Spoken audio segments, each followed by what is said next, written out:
Well, good afternoon, everyone. I'm Dr. Mena Demise, Vice President of Policy Analysis and Research at the Congressional Black Caucus Foundation. Happy to bring to you today a very important discussion on the economic stimulus package, COVID-19 and Black America. For those of you who tuned in a couple weeks ago, the Congressional Black Caucus Foundation has launched a series of virtual brain trusts focused on the Black community and COVID-19 in areas of public health, economic mobility, water rights, and the workforce. And so you'll hear more about our upcoming events after. Today, we are focusing on the stimulus package and really making it clear on how well or perhaps not well enough the stimulus package is addressing the disproportionate effects of economic mobility within the Black community in this current global pandemic. I want to give a special thanks to Prudential.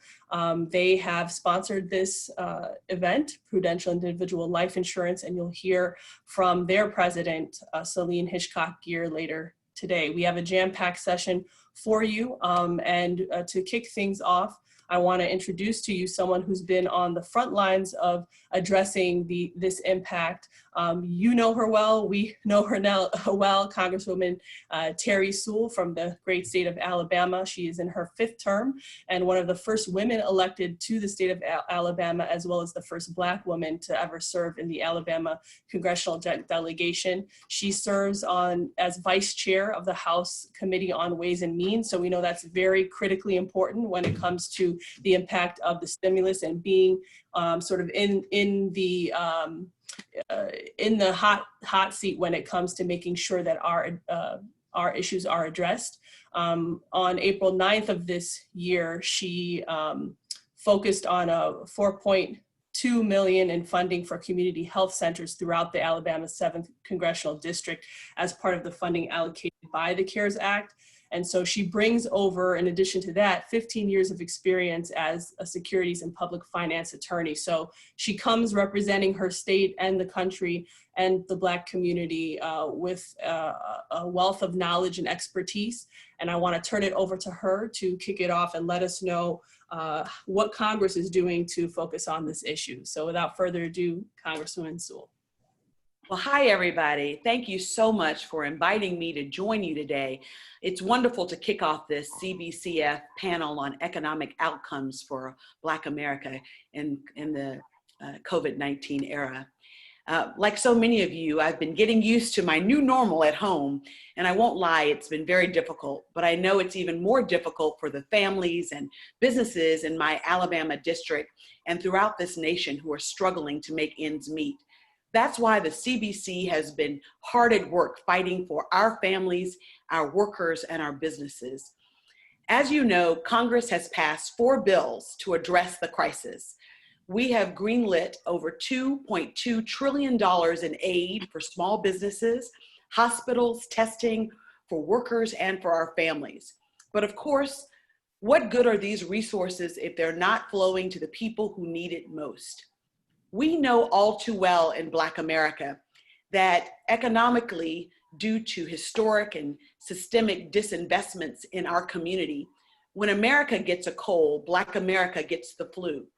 And now that America has the flu, we in Black America are literally dying at disproportionate rates. We therefore must have a big and bold federal response that provides the public health resources and direct stimulus that all Americans, but especially those communities at risk, must have to get through this pandemic. So first, right off the bat, I'd recommend that every American who qualifies for the $1,200 direct payment that has not also received it, go to the irs.gov/coronavirus website. That's irs.gov/coronavirus to check your payment status and to put in your direct deposit information to ensure that you get that resource as quickly as possible. My colleagues and I in the Congressional Black Caucus know that this payment is not enough for most families to make it through this difficult time. So we're pushing to include additional funding for families in the next coronavirus package. I'd like to go over the 3 packages that we've already passed thus far. Actually 3.5 packages that we've already passed thus far. First, the bill that passed at the beginning of March provided $8.3 billion in emergency federal funding to help states and public health providers fight the coronavirus. The second bill, the Families First Coronavirus Response Act, focused directly on providing support for American families. Most importantly, that bill provided free coronavirus testing for everyone who needs a test, including the uninsured. This was critically important for states like Alabama and the other 13 states that did not expand Medicaid. We had too many people who were the working poor, who don't qualify for Medicaid because they make too much money, who are not seniors and can't get Medicare, who literally aren't part of the military, so they don't get TRICARE. They fall in a gap, and trying to make sure that the uninsured get the tested that they need if they're symptomatic was critically important to Congress, and we were able to address that in that second bill. In that second bill, the Families First Coronavirus Response Act, we also provided for 10 days of sick leave for employees and up to 3 months of paid leave for parents with children whose schools are closed because of the coronavirus. Now, the third bill, the CARES Act, which most folks have been focused on, that third bill was a $2.2 trillion stimulus bill, which focused on families and small businesses. It included the direct payments. This bill improved unemployment benefits. Workers laid off or furloughed because of COVID-19 are eligible for $600 per week in federal pandemic compensation for unemployment for the next 4 months, in addition to any state benefits that they may also qualify for. We also expanded unemployment eligibility to include workers in the gig economy and self-employed workers. It also provided more than $375 billion in small business relief, including $349 billion for forgivable loans to small businesses to pay their employees and keep them on the payroll. But we also know that this Paycheck protection program didn't work quite as intended. In fact, it has not been without its controversy. We heard stories of Ruth Chris Steakhouse getting $20 million in PPP program money, as well as Potbelly and even the LA Lakers receiving millions of dollars from the federal government. This was not how those funds were supposed to work. We know that these funds need to be for Main Street, small, locally owned, minority-owned businesses, the backbone of our economy, to keep them afloat. So last week, we returned to Washington to pass a fourth bill. That bill was an emergency funding bill that provided over $310 billion additional money for the Paycheck Protection Program. It also provided $75 billion more for hospitals and $25 billion more for testing. Now, we know that the Paycheck Protection Program was not working the way we intended it. I know that for me, I wanted to make sure that my small, locally owned, minority-owned businesses, our barbershops, our beauty shops, our funeral homes, our florist shops on Main Street got those resources. We fought in the Congressional Black Caucus for a set-aside. We wanted a certain percentage set aside by minority-owned businesses in particular. But as you know, elections do have consequences, and we had to work with the White House and with the Senate Majority Leader McConnell, who fought back on that. We were, however, able to get $60 billion set aside out of the $310 billion for small and mid-sized banks and credit unions, as well as community-based lending associations. This set-aside funding was to ensure that the unbanked and underserved businesses could get access to PPP by expanding to make sure that the minority, the MDIs, and the CDFIs that are in our communities had lending capacity. This included small business owners, rural businesses, small mom and pop businesses, and small nonprofits, that they too would have access to the PPP program. Moving forward, we will continue to have rigorous oversight of these programs to ensure that businesses in underserved communities are able to access the resources they need to succeed.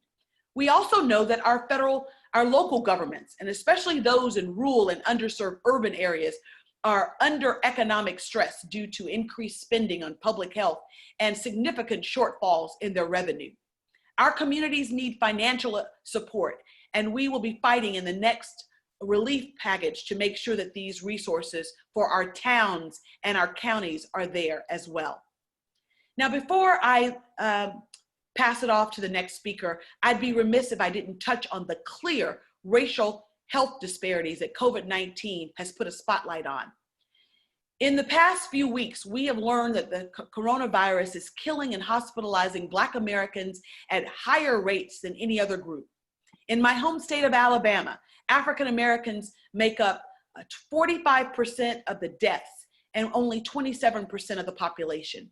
In Louisiana, African Americans account for 70% of the deaths and more than twice their 32% share of the population. In New York, African Americans make up 9% of the population and 17% of the deaths. In Michigan, African Americans make up 14% of the population, but 33% of the coronavirus cases and 40% of the deaths. The reality is that these disparities are staggering.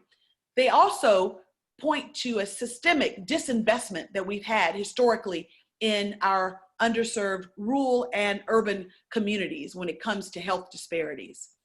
It's unacceptable, and we in the Congressional Black Caucus will continue to fight to make sure that we are prioritizing the treatment, the tracing, and the testing in at-risk communities all across America. A much higher percentage of African Americans in the South, especially, are considered high risk due to pre-existing conditions like diabetes and hypertension. But we cannot blame the victims. We have to get through this pandemic, and we will get through it, but we must get through it together, acknowledging that we need to make sure that we prioritize the testing, treatment, and tracing in the African American community. Every single person in our nation deserves an opportunity, education, and healthcare. And even once this pandemic has passed, we must commit to doing better for ourselves. I want to assure you that the Congressional Black Caucus is hard at work in making sure that the next package and any future package deals with the startling, staggering disproportionality that exists with COVID-19 in our community.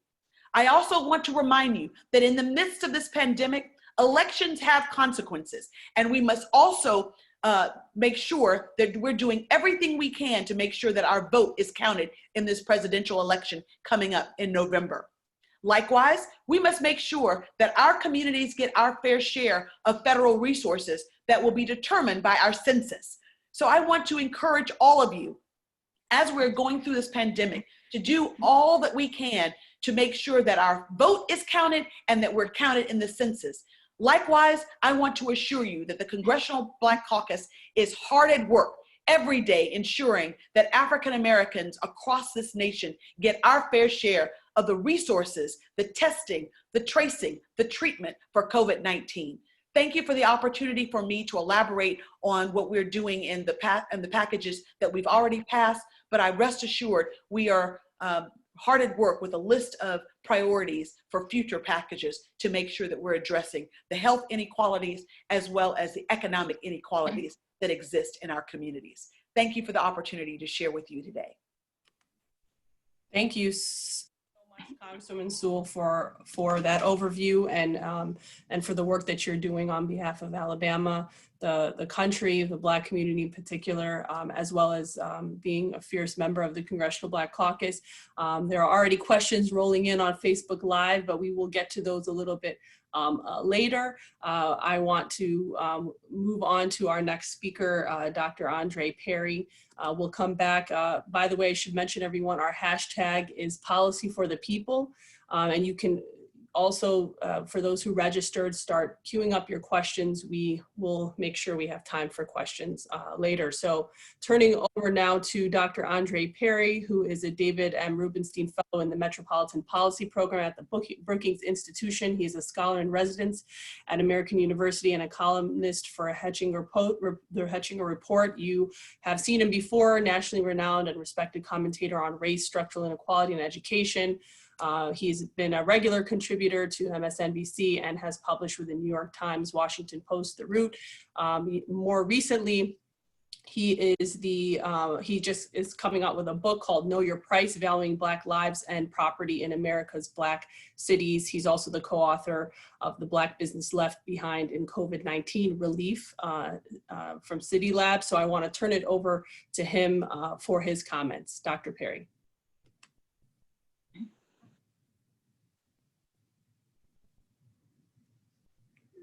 Dr. Perry, if you can, returning it over to you, if you can unmute. Yes, sorry about that. I first want to send my condolences to all those who've lost their lives because of this illness. I also want to send a special shout out to CBCF for hosting this important event, as well as Prudential.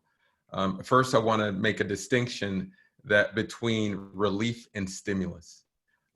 Black people have not received either.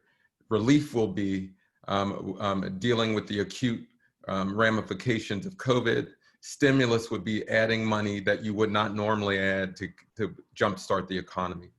In order for Black people to have relief, we must deal with the systemic structural racism that has robbed Black people of wealth and protection, quite frankly, from this virus.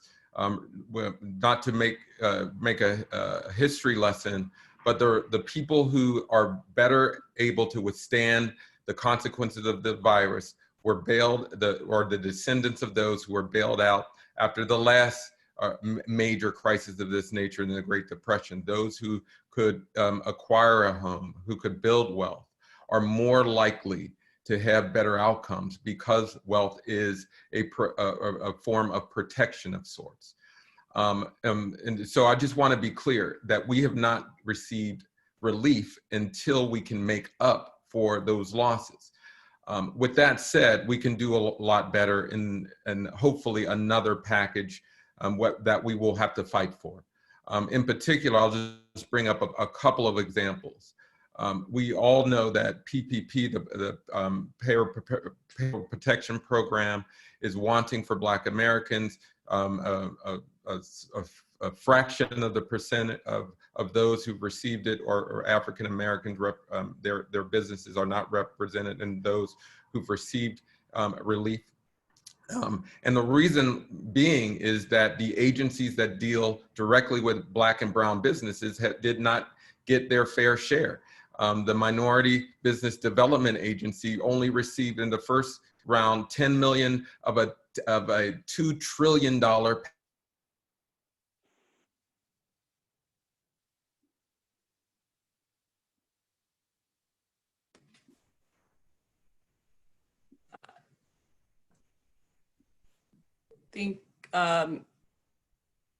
to distribute funds to the banks that we work with. In addition, the part of the problem was too many of the banks we use in CDFIs, the Community Development Financial Institutions, are not SBA qualified lenders. And so we got to allow them to get them up to speed to be an SBA lender.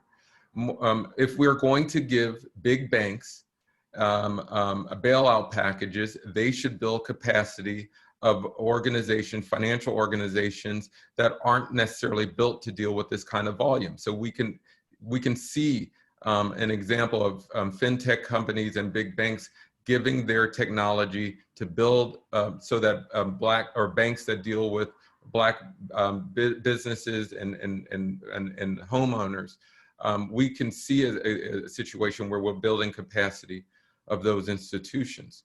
In addition, it's become clear that we need to have a series of packages of legislation that will deal with more long-term issues. I'll just bring up a couple before I move on. We clearly know now that broadband should be a public utility, that it should be treated in the same way we treat highways and public parks. It's sad to say that it's a good thing, but it's kind of sad that school districts around the country are passing out laptops. Detroit passed out 50,000 laptops, I believe.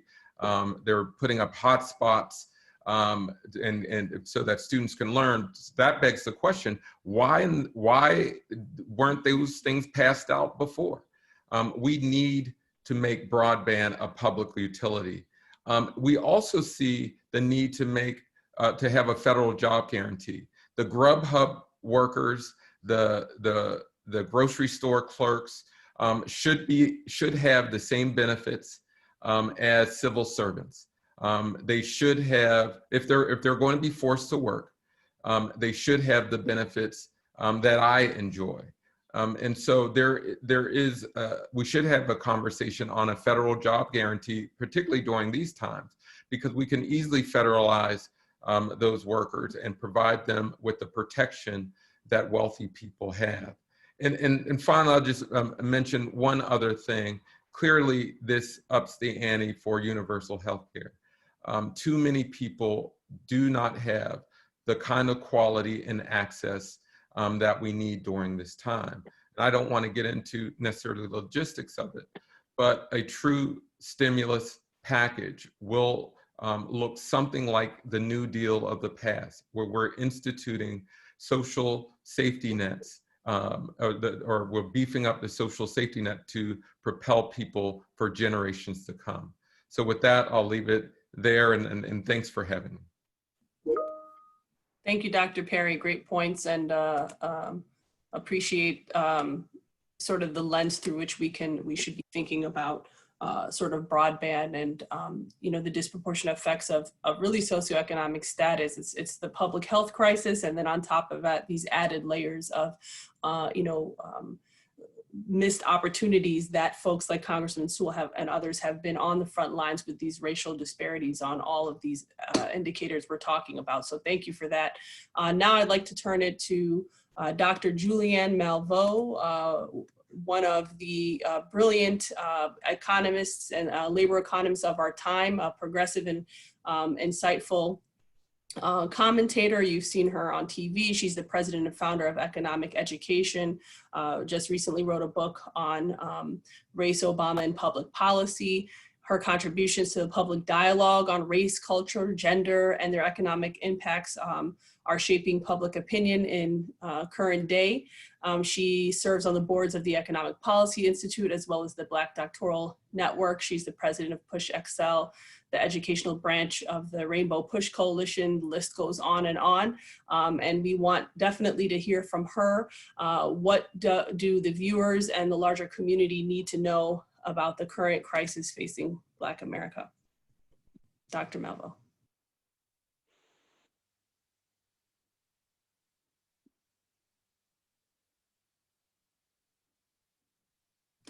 Dr. Malveaux, you're on mute. So save all that brilliance and start again. Okay, am I on unmute?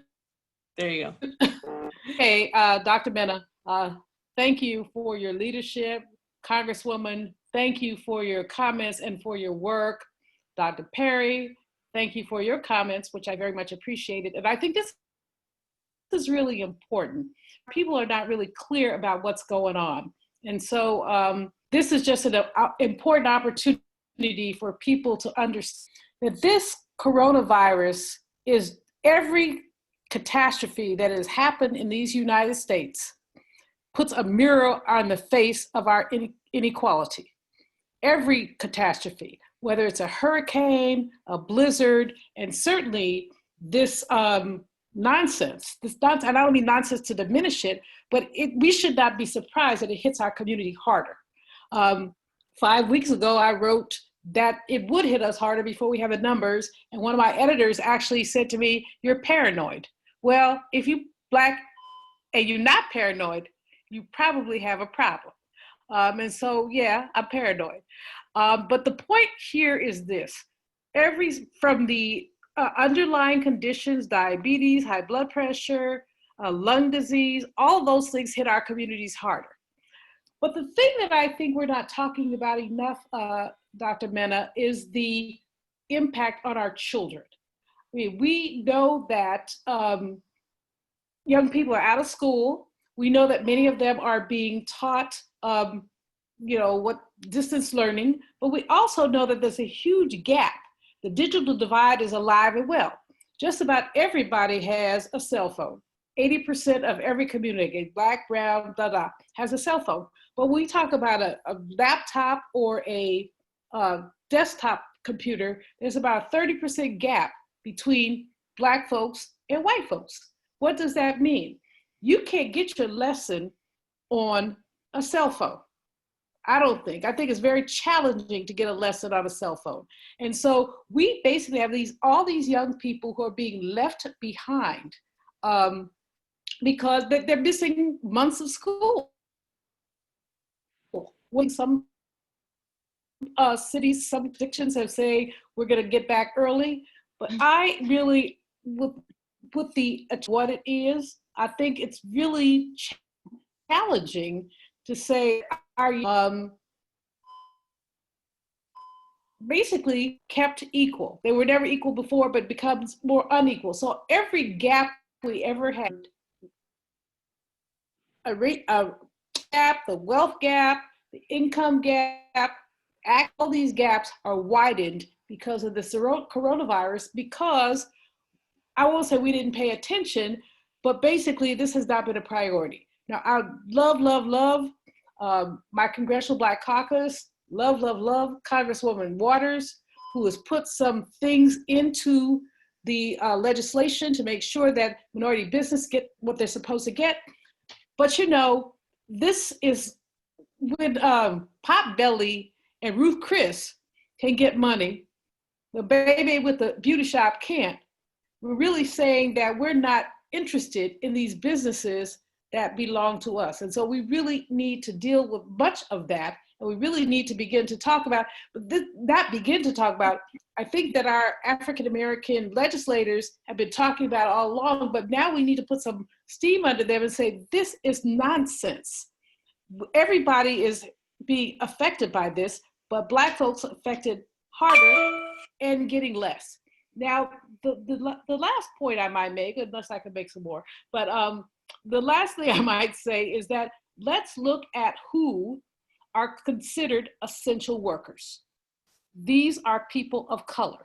When we talk about medical assistants, not doctors, you know, we're only 2% of the doctors. When we talk about medical assistants, African-American women are just 6% of the labor force, but we are 20% of the medical assistants. That includes, you know, CNAs, certified nursing assistants, and many others. We represent an over-representation there. So if we don't go to work, people don't get served. But no one is paying attention to that and to the impact this has on Black men and women. I underline women, of course, because my work focuses on the economic status of African-American women. But when you look at that, 6% of the labor force, 20% of the CNAs, of the medical support, and no notion that they're essential workers, but they're not getting hooked up. They're not getting paid. They don't have hazard pay. I'm not mad at the doctors, I'm not mad at the nurses, but I want us to look at the way this thing has hit the Black community harder.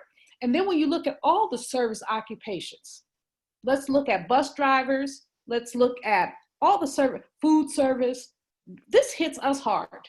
And I think many of us have been reluctant to talk about the impact, the differential impact that this has on us. And so you have all these people running around talking about, thank you. Well, thank the brother who put the groceries on the shelf. Thank the sister who basically wiped your mama's behind. You know, and forgive me for being gross, but thank the folks who are marginalized and who, because they've been marginalized, have not been attended to and paid attention to. And so when we look at the economic impact of this, we know we're in a recession. We know that there's a macroeconomic impact. Have we looked forward, Congressman Sewell, in terms of who's going to pay for this? Now, at the end of the day, the fat cats who raided the business money are not going to be the ones who pay it back. We are. And that's something that we need to pay attention to. I think I'll stop there unless I have more time. Thank you, Dr. Malveaux. You definitely will get more time later, and I'm sure we're. You know, I'm not going to wind up. Paul, give me a minute. I'm out. All right, there we go. Thank you, and the questions are coming in. Thank you for making some great points there too about women and essential workers. I'm going to turn it over to Professor Derek Hamilton. Now, let me say, you may not be able to see him on screen, but you're going to hear him loud and clear. He is the executive director of the Kirwan Institute for the Study of Race and Ethnicity at The Ohio State University. He's co-author of The Coronavirus Pandemic and the Racial Wealth Gap with the Center for American Progress. Also another pioneer and internationally recognized scholar in the field of stratification economics, which fuses social science methods to examine the causes and consequences and remedies of racial, gender, ethnic, and tribal identity markers. So another one on the front lines, Dr. or Professor Hamilton, I want to turn it over to you and share your perspective on what we need to know. So we have been talking about the digital divide. I have a PhD and clearly I haven't surpassed the digital divide. Now, I want to thank my friends, my colleagues, the Congresswoman, the Congressional Black Caucus Foundation for providing me the opportunity to share some remarks at this important juncture when we are seeing so many people face despair. I will start off with the point that the paramount indicator of economic impact from the coronavirus has to be, first and foremost, health. And what is clear and dramatic are the racial differences in infection and mortality rates related to COVID-19. That something presumably random, like a pandemic, however catastrophic, can be so linked to one's racial identity and mortality, that is highly problematic and indicative of a miserable failing within our nation. There are estimates that Black people make up about 30% of fatalities, yet we make up less than 14% of the population. So why is this mortality rate so high? Because as a result of a long, unjust racial wealth gap, Blacks lack liquid wealth, Blacks have inadequate health insurance coverage, Black employment conditions are more precarious. We know that Blacks are generally first fired, last hired, and they have limited flexibility to be able to work at home. They have lower wages, lower benefits, and overall economic insecurity. And Blacks as a group, they live with more comorbidities, and we need to make this point very clear.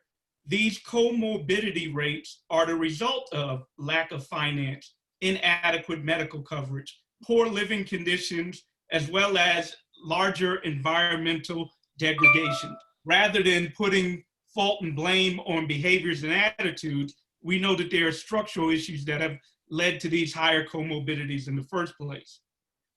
Also, because of our medical infrastructure being taxed right now by the virus, there's a keen scarcity to deal with these existing comorbidities.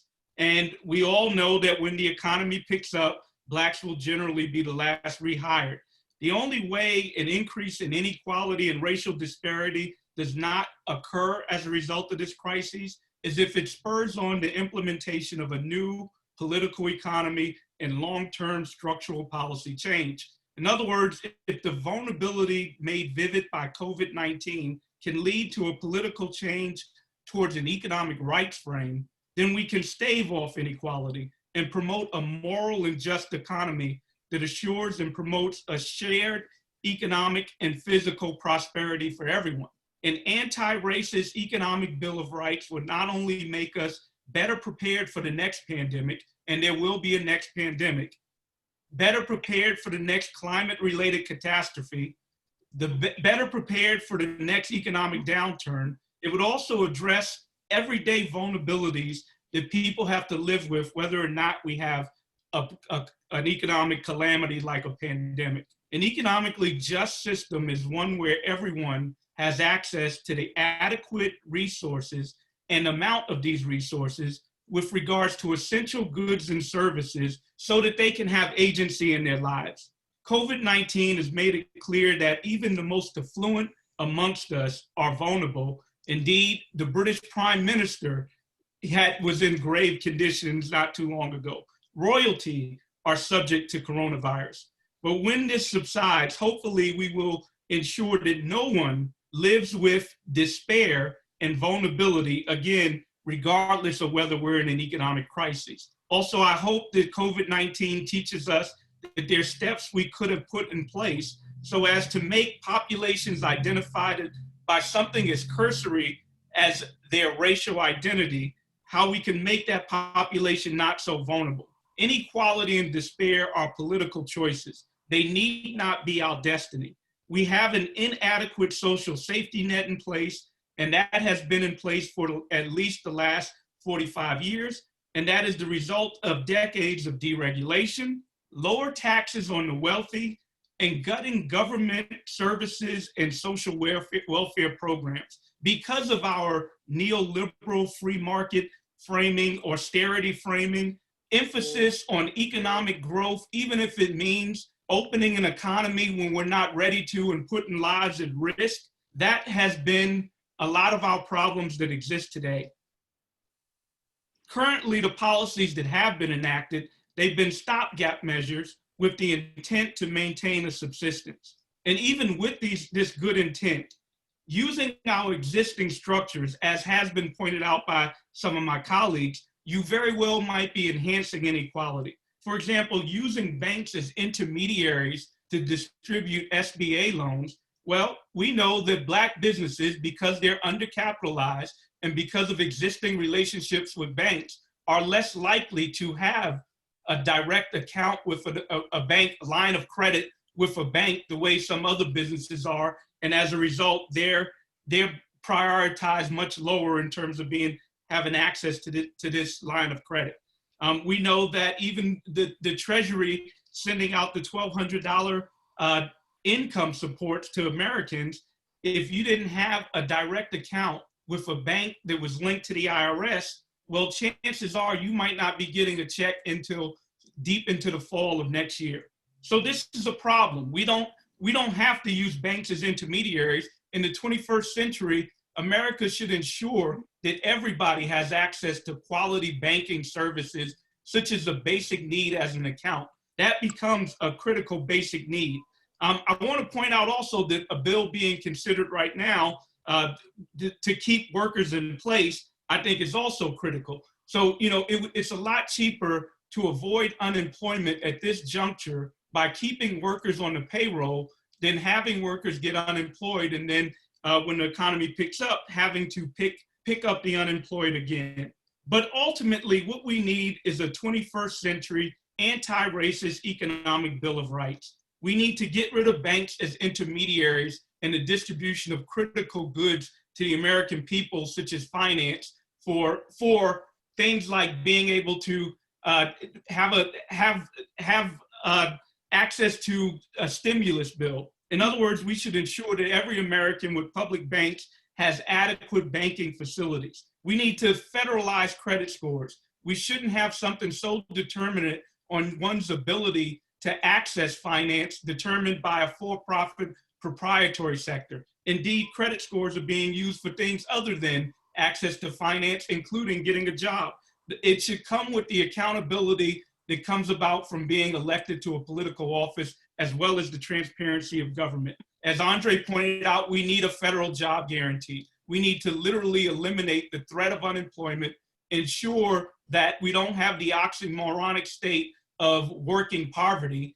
We could have a federal job guarantee that disciplines the private sector by offering workers benefits, wages, as well as working conditions that are adequate, and that when there is a pandemic, we'd be able to deal with some of this crises by ensuring a certain quality of workers. Indeed, we need to build up our physical and human infrastructure, and a federal job guarantee could be that mechanism. We need guaranteed income. What has been set as a precedent is that we have the means within our government today to send direct income supports to the American people through the IRS. Our biggest fiscal tool, the tax policy, should be inclusive, it should be civically engaged, and it should promote social equity. With the existing earned income tax credit structure, we make a political arbitrary decision to not include those people that don't work. We could literally guarantee above poverty wages income to everyone by using that current infrastructure as has been set by precedent to get rid of poverty altogether. We could ensure that everybody has access to capital finance through baby bonds. We should give a birthright to capital. I know my time is limited. I'm going to say Medicare for all, cancel student debt, public colleges, public tuition-free colleges and universities. Millennials are getting hit with a double whammy. Not only did they enter their young adulthood right after the Great Recession, they're now about to get hit with this pandemic. We need to have accountability in federal policies. We can be proactive in detecting discrimination. Any firm that gets a federal procurement should be subject to random testing to ensure that they're not engaged in discriminatory behavior. We can see from this pandemic that mass incarceration has put a lot of Americans at risk, so we certainly shouldn't be jailing people for nonviolent crimes. We also need to recognize that pay-go is an artificial constraint. Nobody is asking the question, how are we going to finance it? And they shouldn't be asking the question of how are we going to finance American security through this pandemic. We have the means, as long as we are spending resources on the productivity of America's greatest asset, which is its people. That's not a deficit. That is a human capital investment.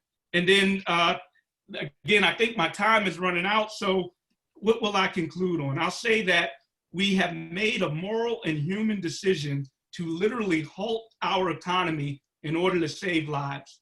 And likewise, it would be immoral, inhumane, and tragic to make a decision to put lives at risk prematurely by reopening our economy if it is in order to serve the interests of an already abundant capitalist class.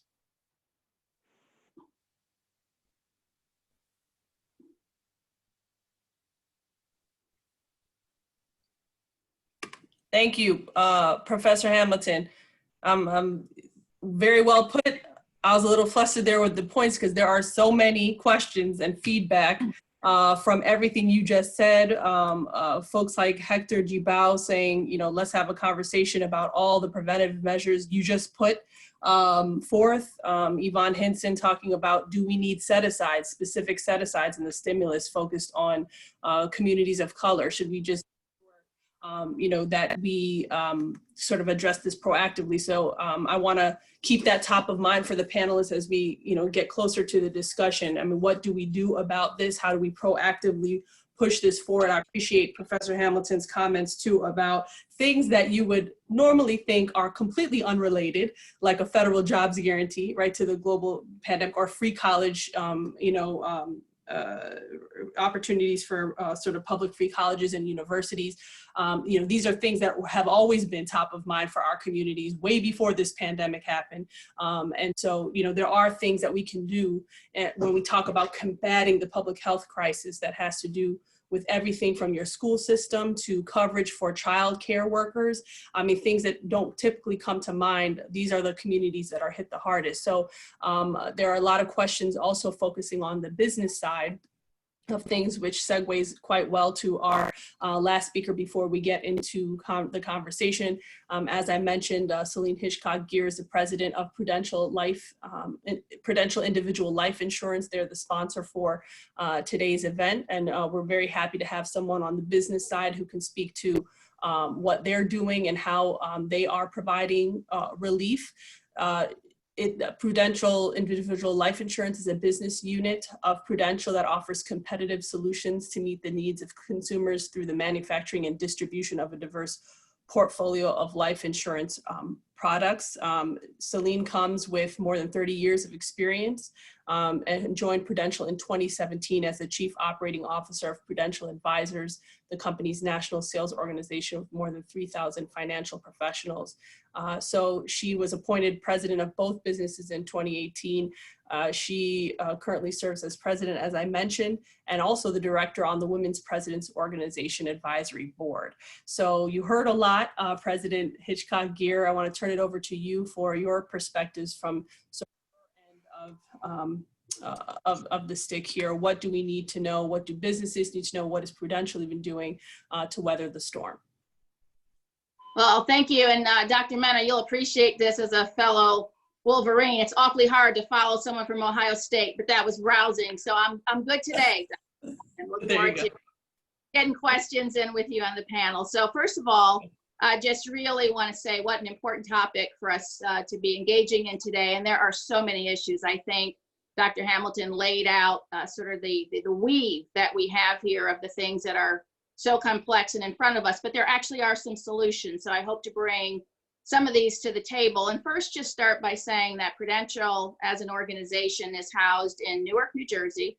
I've been a very proud citizen of that community there for a very long time. And so a couple things I just wanted to talk about that we've done there, and then move into what we're really hearing from our clients and how we believe we can be helpful through this really incredibly difficult time. So first of all, Prudential mobilized nearly all of our employees, some 25,000 or so, to work remotely. And why that's so very important is we have so many benefits that we provide people. So we have a retirement business, we have a group insurance business, we have annuities where people are looking for their incomes monthly who may have purchased protection for income through retirement. And we have individual life solutions. We have a full suite of Prudential advisors who are also working remotely, some 3,000 financial professionals who serve clients all over the country. And so very proud to say that during these very difficult times, we are up and running. And that is thanks to a lot of very good technology, but also the resilience of our associates. We have people coming in every day, literally sometimes working around the clock to get at the benefits and the care that people need right now. So very happy to say that we are doing very well from a service standpoint and the support standpoint for our customers. Also, as a citizen of Newark, we've donated over $1 million to the crisis fund for small businesses. And that's very important. As we've talked about today, a lot of people who are being hurt are in the small business environment, and our small businesses employ quite a few people. So as a holder of property in Newark, we have not taken rent in 21 of our locations. So we have a lot of small businesses that rent space. We have waived rent. We have found within our environment almost 150,000 masks that we donated to healthcare providers, some 3,000 units of hand sanitizers. So the company is really trying to continue to support both Newark and many other locations where we do business with both financial resources and other support that we can find. So along with mobilizing our employee base, we are continuing to commit to the communities around which we work through a variety of means. The other thing that's really important about where we are today is we are a provider of education, and through a variety of resources that we have, you can go to Prudential's online sites and look for support and information for yourselves and people that you work with, or people in our communities who might need financial information right now. During this time where people are losing work, there are still people who are employed but may be furloughed who might need to access benefits. Through the CARES Act, as you know, there are some relaxing of fees around people taking hardship withdrawals from any retirement plans they may have. We are a provider of some of those services. So if you need support, if you're looking for resources for education, Prudential does have a very robust website with tools that you can use. We also do provide seminars to small businesses and employers through a program that we call Pathways, which is through our financial wellness environment. So some of you may be connected to employers who have benefits with Prudential. Those seminars, which are normally given in person, can also be given online. So there are many ways for you to access the resources that are available. And right now, many people are really starting to think about their financial circumstances. I think we know very well from the last recession of 7 and 8 and 9 and 10, as all of that bubble created, so much issue for people around housing and what happened with wealth. We lost our homes during that time at a greater rate. We lost jobs at a greater rate. But some of the things that have happened over this period of time, which are helpful, is that people have recognized how critically important it is to save where you can and to use the resources of any employer plans you may have. So some of what we're hearing in our service environment around some of our 401k benefits is people are calling in to access any loans or provisions they may have, but they're also asking about how to pay it back. That is extremely important because, as we talked earlier, and one of the panelists mentioned the fact that our ability to create wealth is limited based on many, many factors, including income levels.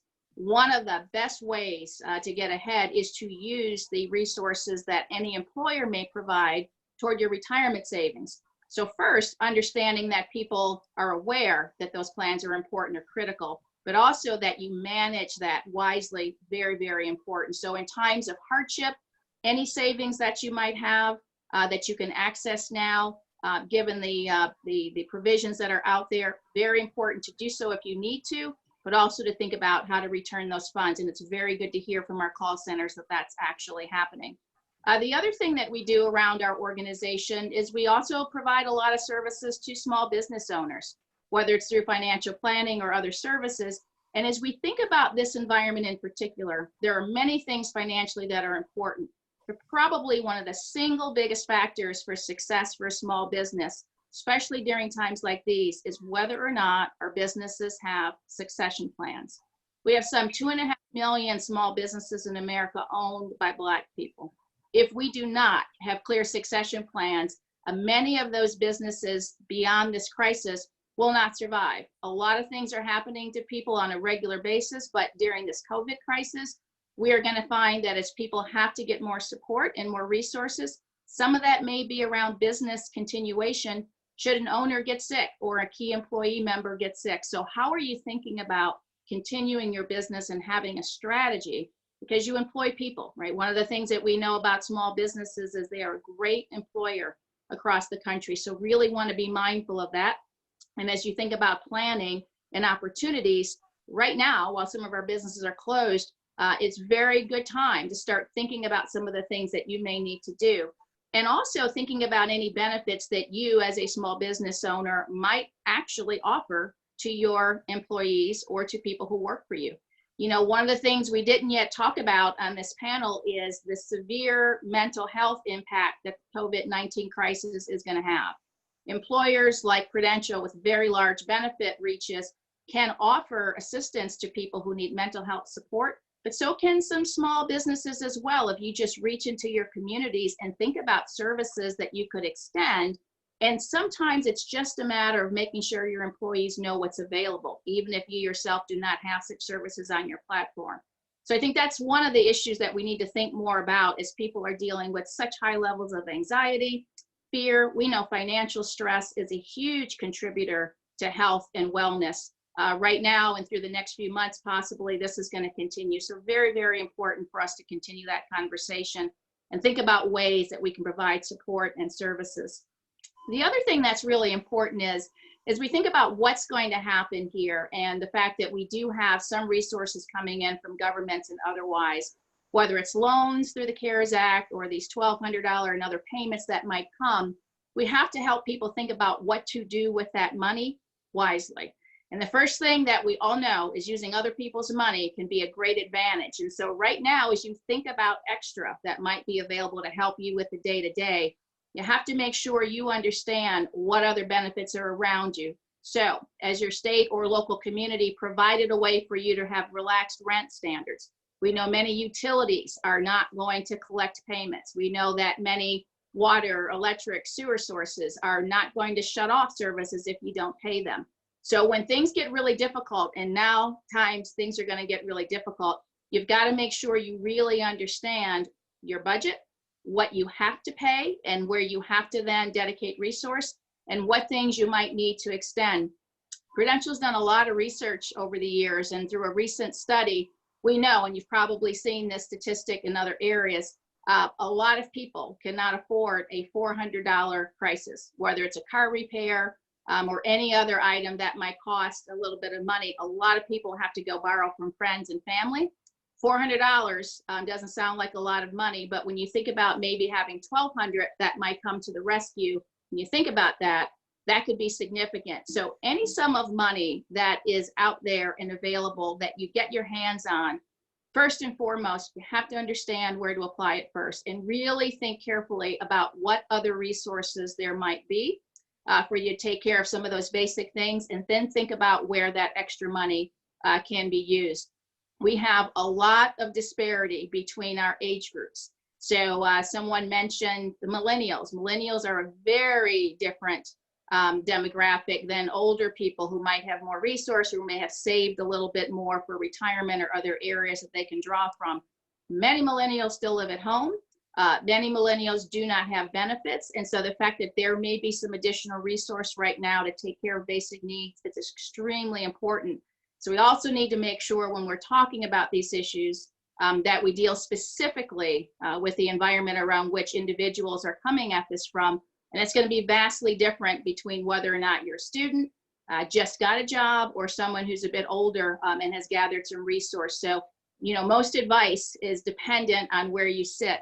But in these times where we are all going to be a little challenged to figure out what to do next, just an important reminder to make sure, one, you're thinking about the local resources you have from both government and other support during this time where certain things might be relaxed. For Prudential, for example, we are a provider of many financial products, and we are starting to make sure we are thinking about what happens if people can't pay premiums, if people can't make certain payments. We do not want to lapse policies or otherwise have other impacts, so we are extending many support items to people. Make sure you know within your financial environment what support is available. Many state insurance commissioners and others are making sure that customers are protected during these times. So there are many support provisions that you will find available to you if you just collect some of the information and put that resource to work so that you can make wise decisions. And I think finally, you know, while this is a really difficult time, I think it's also really important to remember that there are many people who are here for you, right? There are many people around your networks who can help with these things. So if you have questions, you're not sure where to go, think about people that you might not always think about who can help you. A financial professional is someone that you could probably resource for many things, but so is your employer, benefits resources, and obviously local and community support through some of these programs that are now coming forward with the CARES Act and others. So again, look forward to our panel conversation, and hopefully we can talk about some additional solutions through the conversation as the questions come in. Okay, hello everyone, can you hear me? Dr. Dempsey will be joining us again very shortly, but I'd just like to go to some of our pre-prepared questions for our panelists. So thank you so much for all of the comments that you've had. I've been learning so much, and so are the attendees that are watching this.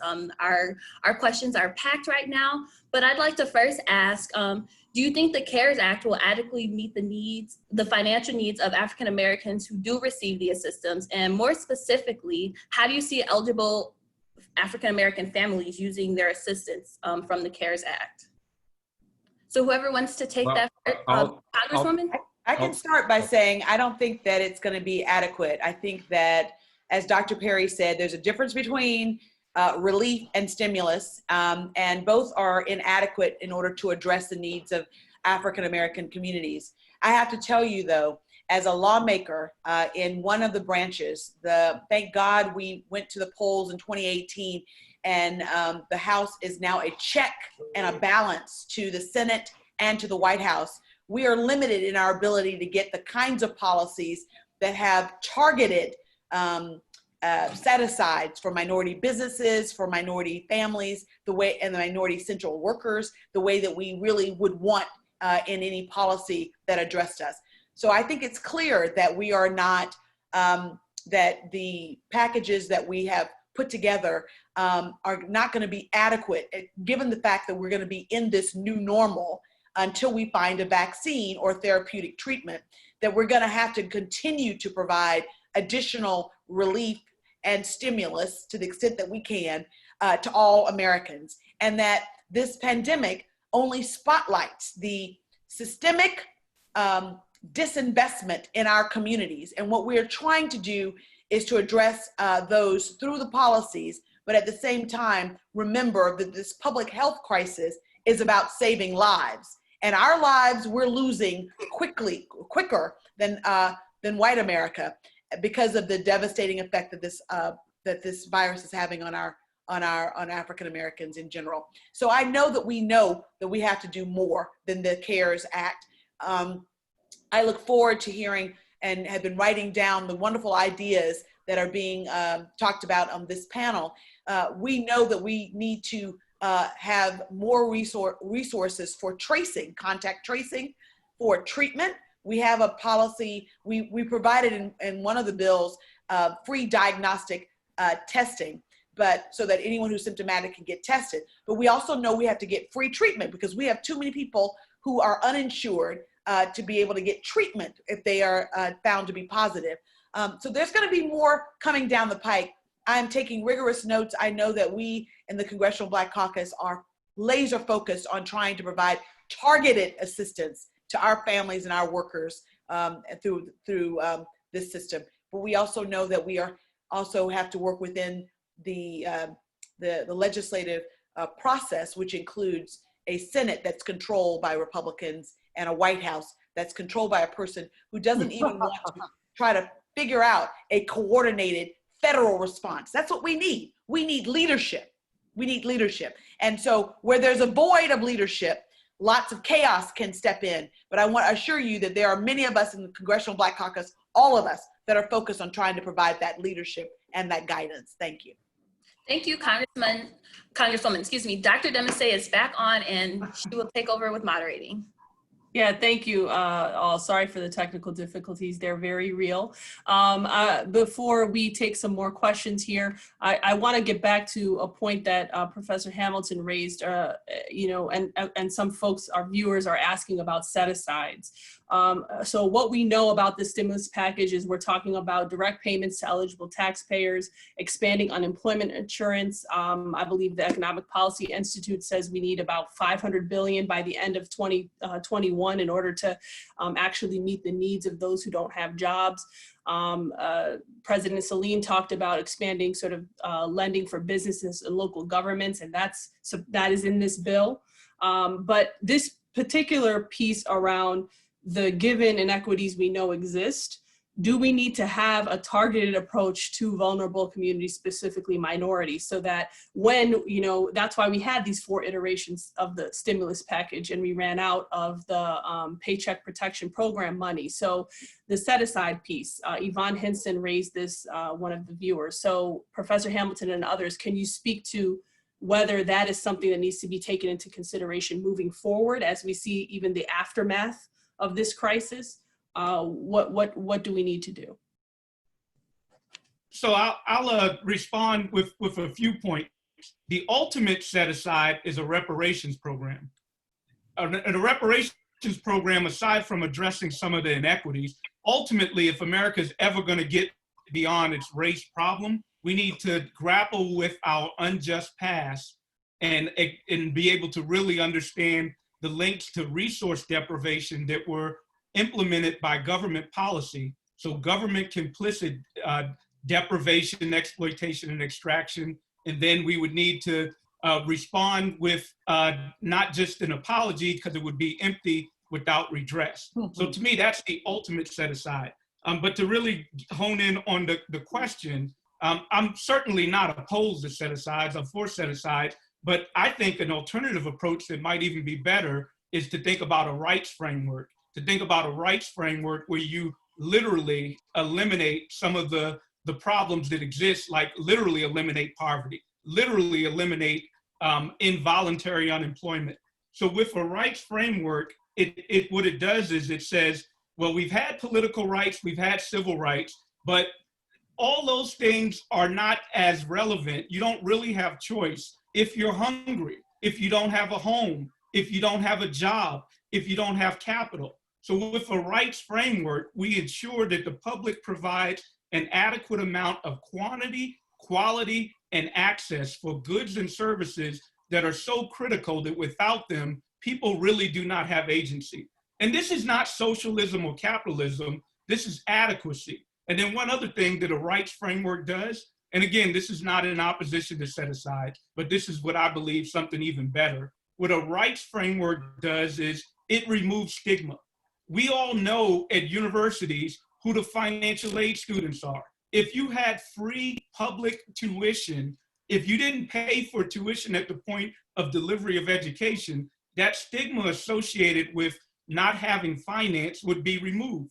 If you're going to the hospital and you can't afford to see a doctor, that stigma of not being able to finance and having to deal with disparate types of treatment, because people inevitably treat people differently if we have a marketized approach that signals who's valuable based on ability to pay. On certain goods and services, that should not be the case. And those things would be things like medical coverage, things like access to capital. And I'm gonna stop right now and just say things like quality education all the way through college.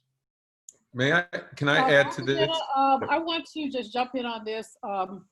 Derek has made some really series of important points, but you know, I'm over 65.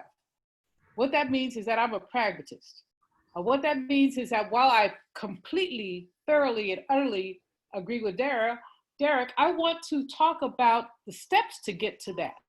I mean, this Congress with that man in the White House are not going to talk about a rights framework.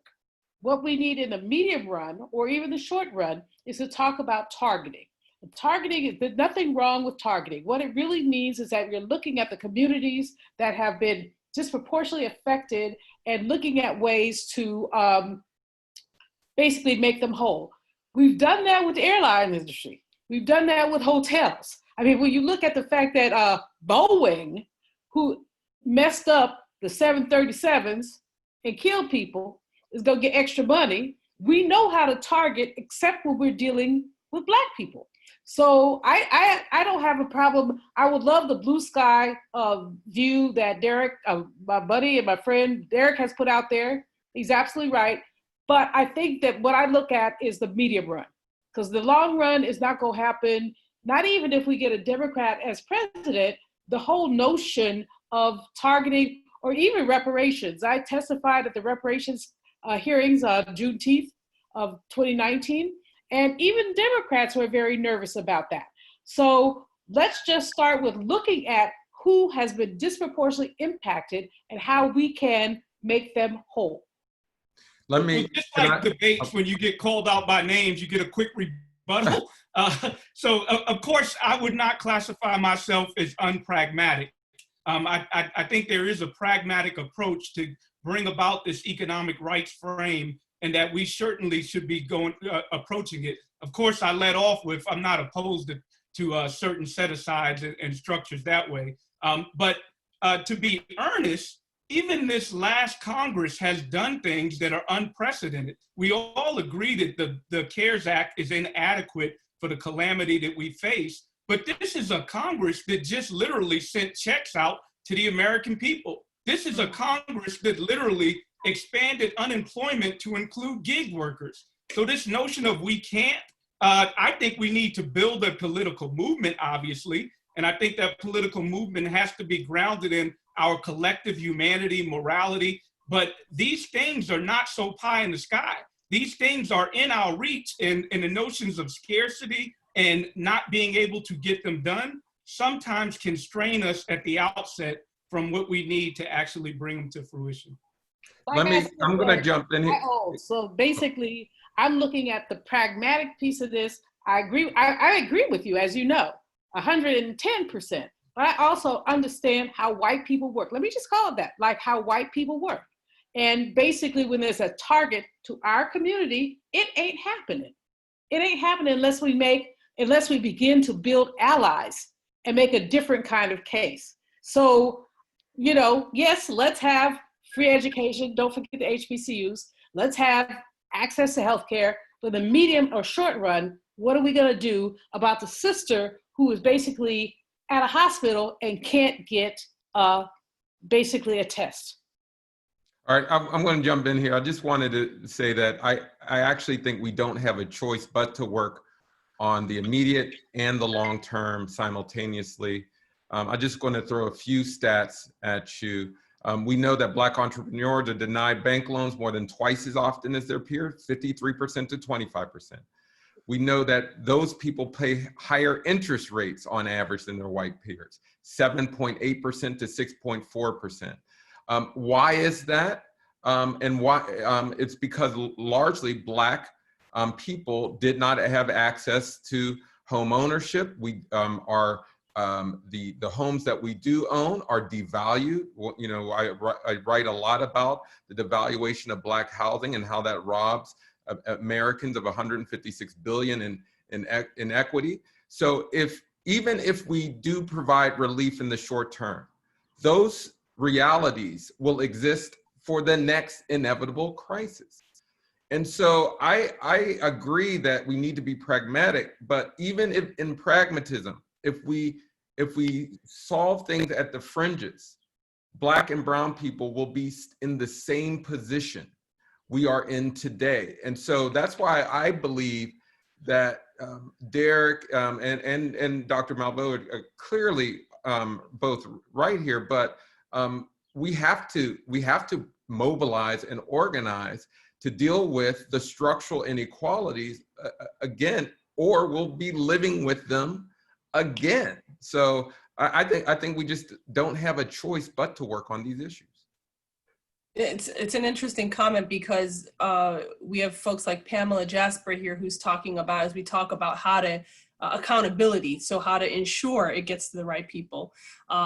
She mentions, can we have an oversight board to ensure that the stimulus package gets to where it needs to go and that it's done in a fair and proper way. So one is, make it available, which Professor Hamilton spoke to. Congress is doing some bold things to sort of get money to, available, right? But then it's the attainment of those resources, which we know, again, the same communities fall behind. I mean, if you don't even have internet, you ain't checking into this conversation right now, right? And so those are the people we're talking about who don't even know where to go. And 2 weeks ago, we talked about the census, right? This is why data is so important around this. We were working with Stacey Abrams' organization, Fair Count. Folks are on the ground trying to get people. But the reality is, are you going to open your door when an enumerator comes to your front door and you may not have a mask, they may not have a mask. So you ain't filling the census out if you don't have internet. So the thing is, like, how do we have a pragmatic conversation about what can be done now? I want to, turn it over to Congressman Sewell and President Celine, because we're getting questions around sort of the business side of this, sole proprietors, many whom are Black women. There are some set-asides, if you will, for loans and grants for small businesses in this bill. But again, when we talk about attainment, how is this working, for Black businesses, and what can they do in the next week, in the next month, to get smart on this and to actually get the resources they need? Who do they need to be calling? Who do they need to be talking to? If you can speak to that. Sure. Let me start by just saying that Speaker Pelosi did establish an oversight committee that's going to be chaired by Congressman Jim Clyburn. So we are going to have a very central laser focus on oversight of these resources. These are taxpayers' resources. We want to make sure that they're going to and helping all Americans. And in particular, we want to make sure that those who are the most vulnerable and the most at risk have access to capital, access to healthcare, access to education, and the like. So that commission will be established, or we voted on it, and she's appointed the delegation to that. In terms of having access to those sole proprietors and the truly small and minority-owned businesses, we have got to get the word out about how to go about applying on the SBA website. We understand, first of all, that these portals are archaic and that they're breaking down.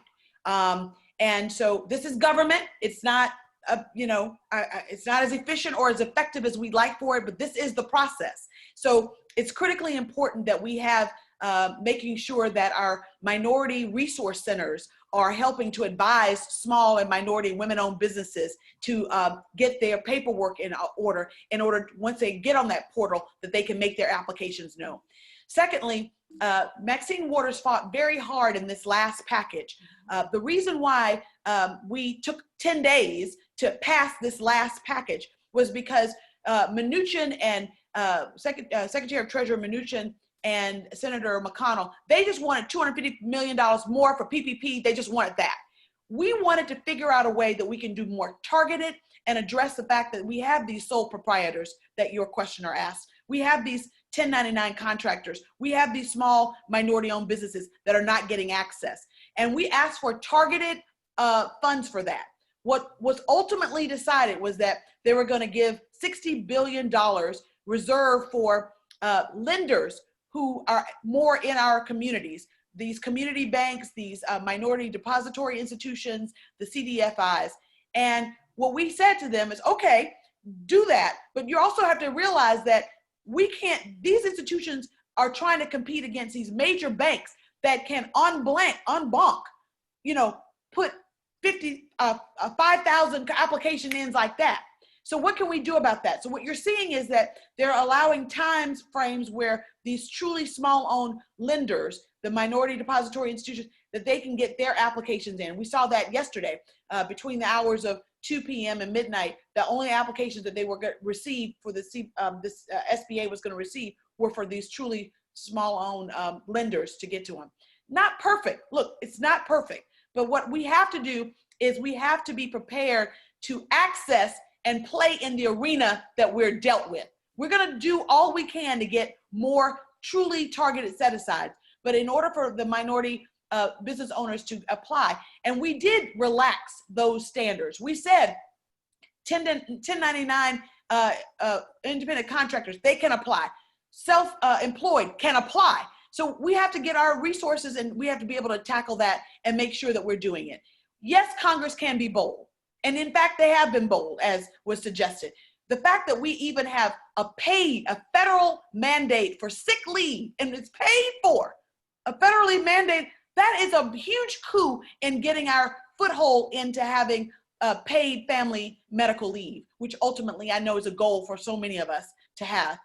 So I ask for your patience, but I also ask that we get prepared. We try to use the resources that we have within our own communities. As was said about Prudential, there are other resources, big firms that are offering guidance to small. We have our cities that are trying to do these small funds for truly small-owned businesses. We have to have access, but we have to leverage those resources that are available to us and be ready to seize those opportunities when they come forward.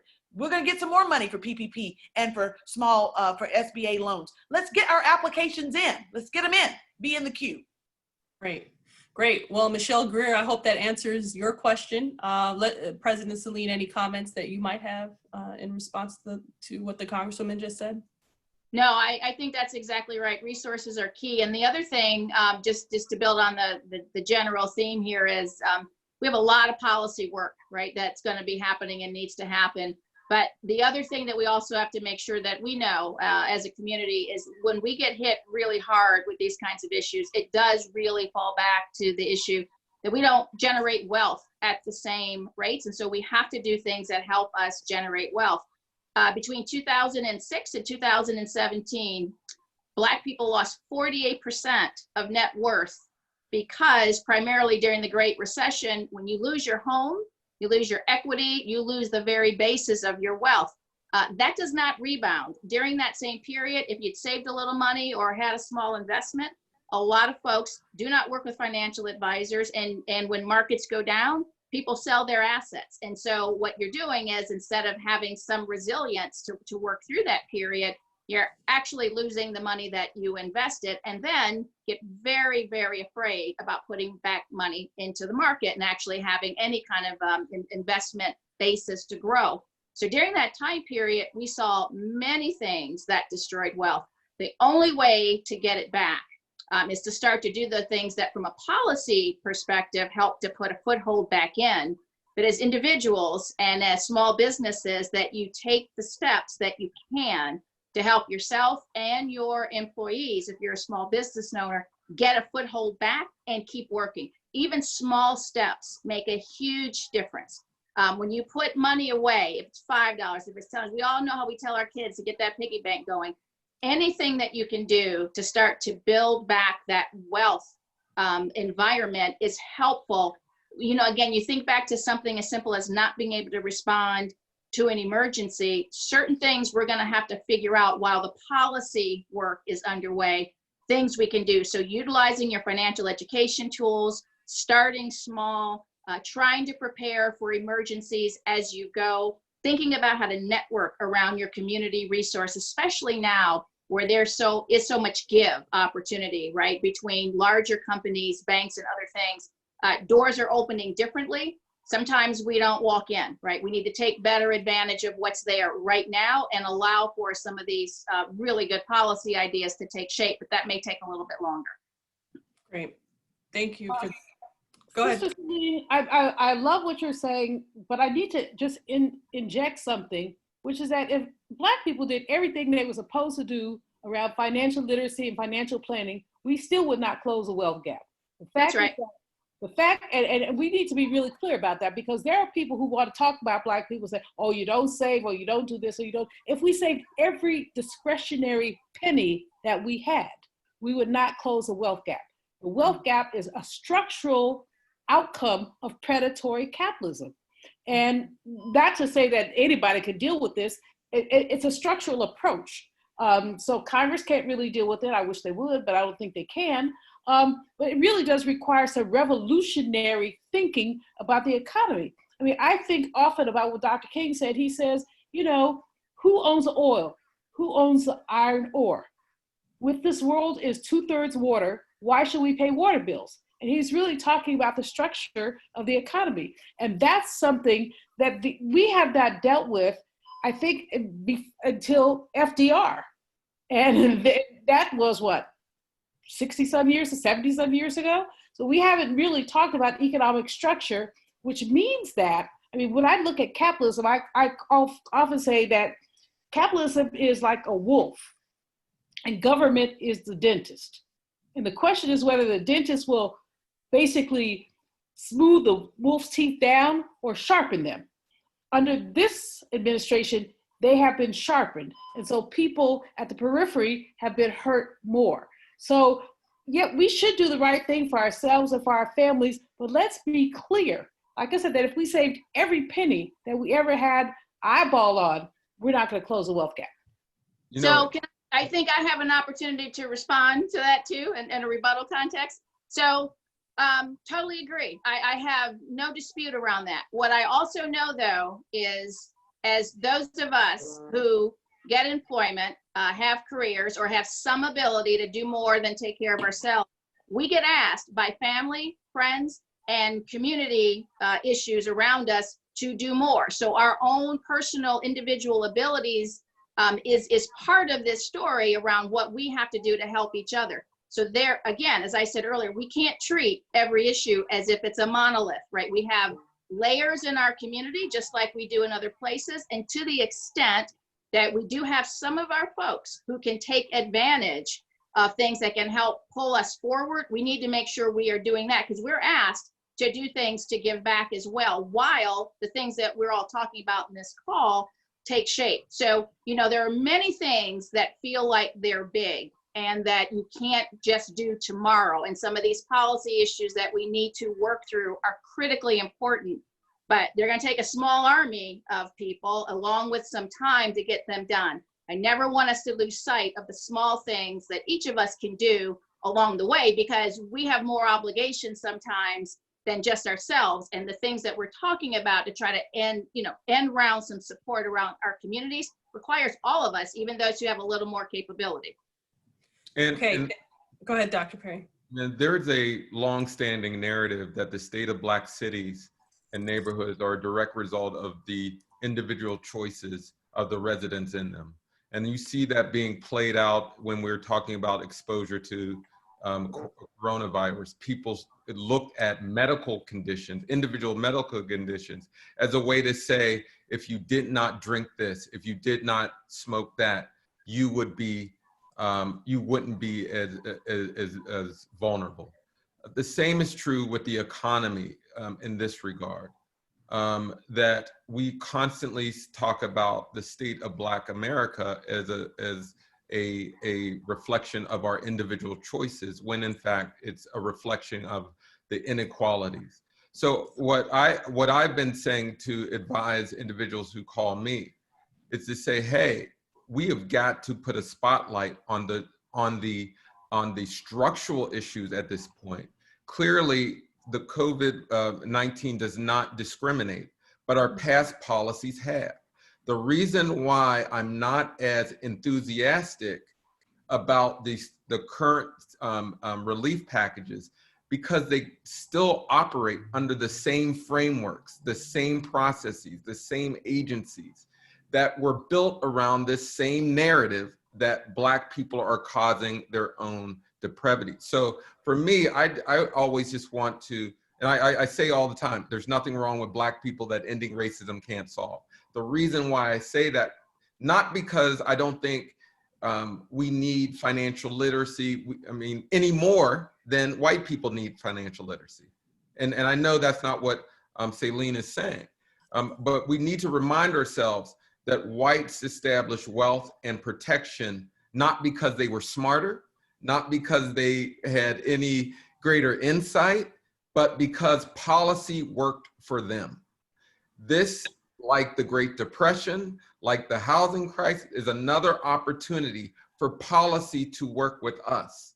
And so I just am strongly encouraged for us to be visionary, to be radical, or we just fall in the same narrative myth that has continued to suppress. Right. Thank you for that. Okay, but we got 4 minutes left here. I have to turn it over to Professor Hamilton. He and I went to Oberlin. And so in that vein, I got to ask a question, because Lori Ann Sales is fired up and she is talking about, the paid sick leave is great, but there are millions of people who are unemployed. We need to talk about unemployment insurance. Those numbers are going to grow. She also is talking about demographics, what demographics are being shared or required regarding who is benefiting from the CARES Act. So I want to turn it over to my brother and colleague, Professor Hamilton, if you can break it down for us a little bit. Tell us Oberlin discrimination. Yo men and yo women power. Y'all hold on. The question is a good one. And in essence, I believe that we do need a package of goods. There will not be one silver bullet policy to address our despair, which is why, again, I'm going to sound a little like a broken record. We need an anti-racist economic bill of rights to address unemployment, to address healthcare, to address education, to address wealth, to ensure that everybody has capital. And why do I use the phrase anti-racist? Because Dr. Malveaux pointed out the movement we were in with FDR towards an economic bill of rights.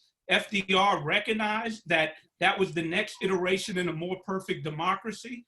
But what was implemented was one that excluded Black people largely by design and implementation. You had a Jim Crow implementation system where it was disparately implemented.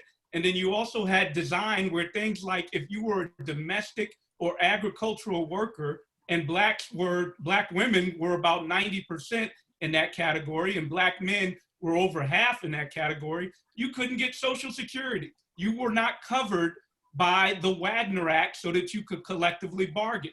So going forth, we need to make sure that when we implement these policies, we're doing them in an explicitly anti-racist way in how we design and implement the policies, so that there is federal regulation, so that we do have congressional scoring.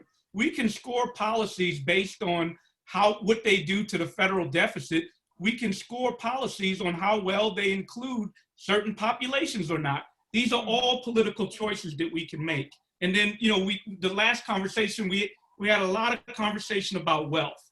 The fundamental way in which wealth is created, it is wealth that begets more wealth. And if we think about American history, it was never the case that a class of people generated wealth without government interventions. It was literally government giveaways. It was literally government, yeah, I just said it, giveaways. We call them entitlements that provided the capital in the form of either finance, education, or what have you, so that people could get themselves in an asset that would passively appreciate over their lives, like a home without a down payment, like a debt-free college education.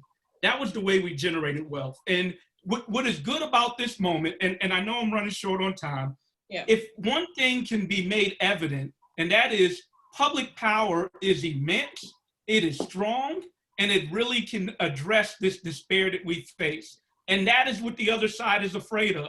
The other side with COVID right now, even in our calamity and catastrophic conditions, they're gonna fight tooth and nail because they don't want to demonstrate how good government can do. And government can do good, and we need to get rid of these narratives that government is inefficient, that government can't do things right. They have in the past, and they can contemporary, and they can in the future assure that we, its most vital asset, has all the things we need so that we can thrive. Thank you. Professor Hamilton, thank you so much. I want to have share the poll for the viewers, if you can stand by and fill this out really quickly as we wrap up. This is the second in a 6-part series, so please let us know your thoughts on the content. I want to thank Congresswoman Terri Sewell for all the wonderful work you're doing for us. I want to thank Dr. Derek Hamilton, Dr. Julianne Malveaux, Dr. Andre Perry, as well as President Celine Hitchcock-Gear with Prudential, and thank you for their support. This generated a lot of conversation, so I think this will be, we will revisit this. If I've learned anything today, it is to be anti-racist in all of your efforts, short-term, long-term, immediate. If we do not think about our communities now, they will not be addressed. These are, we're seeing the after effects currently of things that have happened 2, 3, decades before, and that will continue to be exacerbated if we don't actually have an anti-racist lens that manifests itself in public policy. With that said, a big thanks to everyone, and as you can see, our flyer for our next policy for the people is on the water workforce, COVID pandemic, examining governance, diversity, and pipeline solutions. So please join us. Come back to our website at www.cbcfinc.org, where you'll get more information on our upcoming series. Thank you for all of our panelists for the great work and important necessary work you do. And with that, from the Congressional Black Caucus Foundation, we wish you well. We hope you stay safe and healthy. Thank you so much. Had a ball. Thank y'all. Bye. Cheers. Thank you. Bye. Thanks for everything. Thank you.